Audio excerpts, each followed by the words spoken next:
Operation ಸಿಂಧೂರ್ನಿಂದ ಕದನ ವಿರಾಮದವರೆಗೆ 86 ಗಂಟೆಗಳಲ್ಲಿ ಏನೇನು ನಡೆಯಿತು ಇಲ್ಲಿದೆ ಮಾಹಿತಿ. ಇಂಡಿಯಾ ಪಾಕಿಸ್ತಾನ್ ಏಪ್ರಿಲ್ 22ರಂದು ಪಹಲ್ಗಾಮ್ನಲ್ಲಿ ಪ್ರವಾಸಿಗರ ಮೇಲೆ ಭಯೋತ್ಪಾದಕರು ಹೇಡಿತನದ ದಾಳಿ ನಡೆಸಿದ್ದರು. ನಿಖರವಾಗಿ 15ನೇ ದಿನದಂದು ಅಂದರೆ ಮೇ 7ರ ರಾತ್ರಿ ಭಾರತವು ಆಪರೇಷನ್ ಸಿಂಧೂರ್ ಅಡಿಯಲ್ಲಿ ಪ್ರತೀಕಾರದ ಕ್ರಮವನ್ನು ಪ್ರಾರಂಭಿಸಿತು. ಇದಾದ ನಂತರ ಎರಡೂ ದೇಶಗಳ ನಡುವಿನ ಸಂಘರ್ಷ ಸತತ 3 ದಿನಗಳ ಕಾಲ ಮುಂದುವರಿಯಿತು. ಕೊನೆಗೆ ಮೇ 10ರಂದು ಎರಡೂ ದೇಶಗಳ ನಡುವೆ ಕದನ ವಿರಾಮ ಘೋಷಿಸಲಾಯಿತು. ಒಟ್ಟು 86 ಗಂಟೆಗಳಲ್ಲಿ ಭಾರತ ಮತ್ತು ಪಾಕಿಸ್ತಾನದ ನಡುವೆ ಏನಾಯಿತು ಎಂದು ತಿಳಿಯೋಣ. ಮೇ 11 ಜಮ್ಮು ಮತ್ತು ಕಾಶ್ಮೀರದ ಅನಂತನಾಗ್ ಜಿಲ್ಲೆಯಲ್ಲಿರುವ ಪಹಲ್ಗಾಮ್ನಲ್ಲಿ ಉಗ್ರರು ದಾಳಿ ನಡೆಸಿ 26 ಮಂದಿ ಅಮಾಯಕರನ್ನ ಹತ್ಯೆ ಮಾಡಿದ್ದರು. ಇದರಲ್ಲಿ ಭಯೋತ್ಪಾದಕರು ಪಾಕಿಸ್ತಾನ ಬೆಂಬಲಿತ ಭಯೋತ್ಪಾದಕ ಸಂಘಟನೆಯೊಂದಿಗೆ ಸಂಪರ್ಕ ಹೊಂದಿರುವುದು ಕಂಡುಬಂದಿತ್ತು. ಇದಾದ ನಂತರ ದಾಳಿಯ ಅಪರಾಧಿಗಳು ಮತ್ತು ಅದರ ಹಿಂದಿನ ಭಯೋತ್ಪಾದಕ ಸಂಘಟನೆಗಳು ಯಾರನ್ನೂ ಬಿಡುವುದಿಲ್ಲ ಎಂದು ಭಾರತವು ಜಗತ್ತಿಗೆ ಬಹಿರಂಗವಾಗಿ ಎಚ್ಚರಿಕೆ ನೀಡಿತು. ಭಯೋತ್ಪಾದಕ ದಾಳಿಯ 15ನೇ ದಿನದಂದು ಭಾರತ ಆಪರೇಷನ್ ಸಿಂಧೂರ್ ಅಡಿಯಲ್ಲಿ ಭಯೋತ್ಪಾದಕ ಅಡಗುತಾಣಗಳ ಮೇಲೆ ದೊಡ್ಡ ದಾಳಿ ನಡೆಸಿತು. ಇದರಲ್ಲಿ ಅನೇಕ ಪಾಕಿಸ್ತಾನ ಬೆಂಬಲಿತ ಭಯೋತ್ಪಾದಕರು ನಾಶವಾದರು. ಆಪರೇಷನ್ ಸಿಂಧೂರ್ ಅಡಿಯಲ್ಲಿ ಭಾರತವು ಪಾಕಿಸ್ತಾನ ಮತ್ತು ಪಿಒಕೆಯಲ್ಲಿನ ಹಲವಾರು ಭಯೋತ್ಪಾದಕ ನೆಲೆಗಳ ಮೇಲೆ ಪ್ರತೀಕಾರ ತೀರಿಸಿಕೊಂಡಿತು. ಇದರಿಂದ ಕೋಪಗೊಂಡ ಪಾಕಿಸ್ತಾನ ಭಾರತದ ವಿರುದ್ಧ ಯುದ್ಧ ಆರಂಭಿಸಿತು ಮತ್ತು ಸತತ 3 ದಿನಗಳ ಕಾಲ ಭಾರತದ ಹಲವು ಭಾಗಗಳನ್ನು ಗುರಿಯಾಗಿಸಿಕೊಂಡು ದಾಳಿ ಮಾಡಿತು. ಭಾರತದ ಬಲಿಷ್ಠ ವಾಯು ರಕ್ಷಣಾ ವ್ಯವಸ್ಥೆ ಮತ್ತು ಭಾರತೀಯ ಸೇನೆಯು ಪಾಕಿಸ್ತಾನದ ಪ್ರತಿಯೊಂದು ದಾಳಿಯನ್ನು ವಿಫಲಗೊಳಿಸಿತು. ಕೊನೆಗೆ ಆಘಾತದಿಂದ ಪಾಕಿಸ್ತಾನ ಕದನ ವಿರಾಮಕ್ಕೆ ವಿನಂತಿಸಿತು. ಅದೇ ಸಮಯದಲ್ಲಿ ಒಟ್ಟು 86 ಗಂಟೆಗಳ ನಂತರ ಭಾರತ ಮತ್ತು ಪಾಕಿಸ್ತಾನ ಶನಿವಾರ ಸಂಜೆ 5 ಗಂಟೆಯಿಂದ ಕದನ ವಿರಾಮವನ್ನು ಘೋಷಿಸಿದವು. ಈ ಸರಣಿಯಲ್ಲಿ ಈ ಅವಧಿಯಲ್ಲಿ ಭಾರತ ಮತ್ತು ಪಾಕಿಸ್ತಾನದ ನಡುವೆ ಏನಾಯಿತು ಇಲ್ಲಿದೆ ಮಾಹಿತಿ. ಮೇ 7 ಭಾರತ ಆಪರೇಷನ್ ಸಿಂಧೂರನ್ನು ಪ್ರಾರಂಭಿಸಿತು. ಪಹಲ್ಗಾಮ್ನಲ್ಲಿ ಭಯೋತ್ಪಾದಕರ ಹೇಡಿತನದ ದಾಳಿಯ 15ನೇ ದಿನದಂದು ಅಂದರೆ ಮೇ 7ರ ಮುಂಜಾನೆ ಭಾರತವು ಆಪರೇಷನ್ ಸಿಂಧೂರ್ ಅಡಿಯಲ್ಲಿ ಪ್ರತೀಕಾರದ ಕ್ರಮವನ್ನು ಪ್ರಾರಂಭಿಸಿತು. ಮೇ 7ರಂದು ಬೆಳಗಿನ ಜಾವ 1 ಗಂಟೆ 3 ನಿಮಿಷದಿಂದ 1 ಗಂಟೆ 35ರ ನಡುವೆ ಆಪರೇಷನ್ ಸಿಂಧೂರ್ ನಡೆಸಲಾಯಿತು ಎಂದು ಭಾರತೀಯ ಸೇನೆ ತಿಳಿಸಿದೆ. ಈ ಅವಧಿಯಲ್ಲಿ ಭಾರತೀಯ ಸೇನೆ ಮತ್ತು ನೌಕಾಪಡೆ ಜಂಟಿ ಕಾರ್ಯಾಚರಣೆಯ ಮೂಲಕ ಪಾಕಿಸ್ತಾನ ಮತ್ತು ಪಿಒಕೆಯಲ್ಲಿದ್ದ ಒಟ್ಟು 9 ಭಯೋತ್ಪಾದಕ ಅಡಗುತಾಣಗಳನ್ನು ನಾಶಪಡಿಸಿದವು. ಪಾಕಿಸ್ತಾನದಿಂದ ಕದನ ವಿರಾಮ ಉಲ್ಲಂಘನೆ, ಜಮ್ಮು, ರಾಜಸ್ಥಾನ, ಪಂಜಾಬ್ನಲ್ಲಿ ಕಟ್ಟೆಚ್ಚರ. ಇಂದು ಏನೆಲ್ಲ ಆಯಿತು ನೋಡೋಣ ಬನ್ನಿ. ಭಾರತ ನಡೆಸಿದ ಈ ಪ್ರತೀಕಾರದ ಕ್ರಮದಲ್ಲಿ ಪಾಕಿಸ್ತಾನದ ಸಿಯಾಲ್ಕೋಟ್ನಲ್ಲಿರುವ ಮಹಾಮೂನ್ ಜೋಯಾ ಭಯೋತ್ಪಾದಕ ಶಿಬಿರ, ಪಿಒಕೆಯ ಕೋಟ್ಲಿಯಲ್ಲಿರುವ ಗಲ್ಬುರ್ ಭಯೋತ್ಪಾದಕ ಶಿಬಿರ ಮತ್ತು ಅಬ್ಬಾಸ್ ಭಯೋತ್ಪಾದಕ ಗುಂಪಿನ ಅಡಗುತಾಣಗಳು ನಾಶವಾದವು. ಭಯೋತ್ಪಾದಕ ಶಿಬಿರಗಳ ಮೇಲಿನ ದಾಳಿಯಲ್ಲಿ ಇಸ್ರೇಲಿ ಪತ್ರಕರ್ತನ ಹತ್ಯೆಗೆ ಕಾರಣವಾದ ವ್ಯಕ್ತಿಯೊಂದಿಗೆ ಅನೇಕ ಮೋಸ್ಟ್ ವಾಂಟೆಡ್ ಭಯೋತ್ಪಾದಕರು ಕೊಲ್ಲಲ್ಪಟ್ಟರು. ಭಾರತೀಯ ಸೇನೆಯು ತನ್ನ ಹೇಳಿಕೆಯಲ್ಲಿ ತನ್ನ ಗುರಿ ಪಾಕಿಸ್ತಾನದ ಸೇನಾ ನೆಲೆಯಲ್ಲ, ಬದಲಾಗಿ ಭಯೋತ್ಪಾದಕ ಶಿಬಿರಗಳು ಎಂದು ತಿಳಿಸಿದೆ. ಮೇ 8 ಭಾರತದ ಉತ್ತರದ ನಂತರ ಪಾಕಿಸ್ತಾನ ಆಕ್ರೋಶಗೊಂಡಿತು. ಭಯೋತ್ಪಾದಕರ ವಿರುದ್ಧ ಭಾರತ ನಡೆಸಿದ ಪ್ರತೀಕಾರದ ಕ್ರಮದಿಂದ ಪಾಕಿಸ್ತಾನ ಸಂಪೂರ್ಣವಾಗಿ ದಿಗ್ಭ್ರಮೆಗೊಂಡಿತ್ತು. ಇದರ ನಂತರ ಪಾಕಿಸ್ತಾನವು ಮೇ 8ರಂದು LOCಯಲ್ಲಿ ಕದನ ವಿರಾಮವನ್ನು ಉಲ್ಲಂಘಿಸಿತು.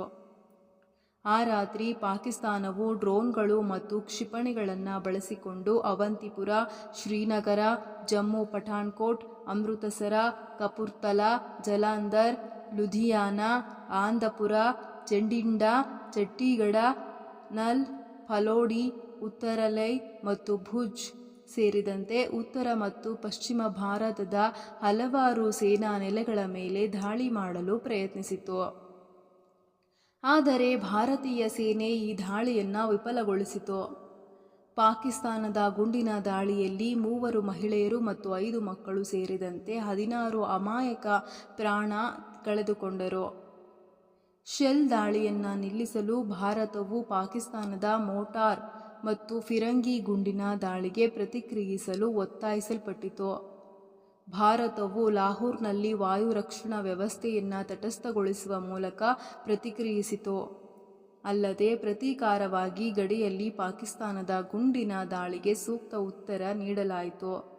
ಮೇ 9 ಪಾಕಿಸ್ತಾನವು 400 ಡ್ರೋನ್ಗಳೊಂದಿಗೆ ದಾಳಿ ಮಾಡಿತು. ಸತತ 3ನೇ ದಿನ ಅಂದರೆ ಮೇ 9ರಂದು ಪಾಕಿಸ್ತಾನವು ಅಂತಾರಾಷ್ಟ್ರೀಯ ಗಡಿ ಮತ್ತು LOCಯಲ್ಲಿ ಕದನ ವಿರಾಮವನ್ನು ಉಲ್ಲಂಘಿಸಿದೆ. ಆ ರಾತ್ರಿ ಪಾಕಿಸ್ತಾನವು ಗುಜರಾತ್ನಿಂದ ಜಮ್ಮು ಮತ್ತು ಕಾಶ್ಮೀರದವರೆಗೆ ಗಡಿಯುದ್ದಕ್ಕೂ ಭಾರತದ ಒಟ್ಟು 15 ನಗರಗಳ ಮೇಲೆ ದಾಳಿ ಮಾಡಲು ಬಲವಾದ ಪ್ರಯತ್ನ ಮಾಡಿತು. ಅದನ್ನು ಭಾರತೀಯ ಸೇನೆ ವಿಫಲಗೊಳಿಸಿತು.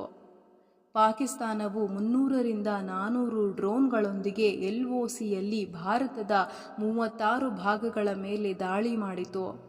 ಆದರೆ ಈ ಬಾರಿಯೂ ಅವನಿಗೆ ನಿರಾಶೆ ಕಾದಿತ್ತು. ಇದರ ನಂತರ ಭಾರತದ ಪ್ರತೀಕಾರದ ಕ್ರಮದಲ್ಲಿ ಲಾಹೋರ್, ಇಸ್ಲಾಮಾಬಾದ್, ಕರಾಚಿ, ಸಿಯಾಲ್ಕೋಟ್, ಬಹಾವಲ್ಪುರ್ ಮತ್ತು ಪೇಶಾವರ್ ಸೇರಿದಂತೆ ಪಾಕಿಸ್ತಾನದ ಹಲವು ನಗರಗಳನ್ನು ಗುರಿಯಾಗಿಸಲಾಯಿತು. ಇದರಲ್ಲಿ ಪಾಕಿಸ್ತಾನಕ್ಕೆ ದೊಡ್ಡ ನಷ್ಟವಾಯಿತು. ಆ ರಾತ್ರಿ ಭಾರತ ಪಾಕಿಸ್ತಾನದ ಮುಂದುವರಿದ J-17 ಯುದ್ಧ ವಿಮಾನವನ್ನು ಹೊಡೆದುರುಳಿಸಲಾಯಿತು. ಪಾಕಿಸ್ತಾನವು ಚೀನಾದಿಂದ J-17 ಯುದ್ಧ ವಿಮಾನವನ್ನು ಖರೀದಿಸಿತ್ತು. ಅದೇ ಸಮಯದಲ್ಲಿ ಅವರು ಭಾರತದ ವಿರುದ್ಧ ಟರ್ಕಿಷ್ ನಿರ್ಮಿತ ಡ್ರೋನ್ಗಳನ್ನು ಬಳಸಿದ್ದರು. ಮೇ 10 ಪಾಕಿಸ್ತಾನದ 4 ವಾಯುನೆಲೆಗಳಲ್ಲಿ ಸ್ಫೋಟಗಳು.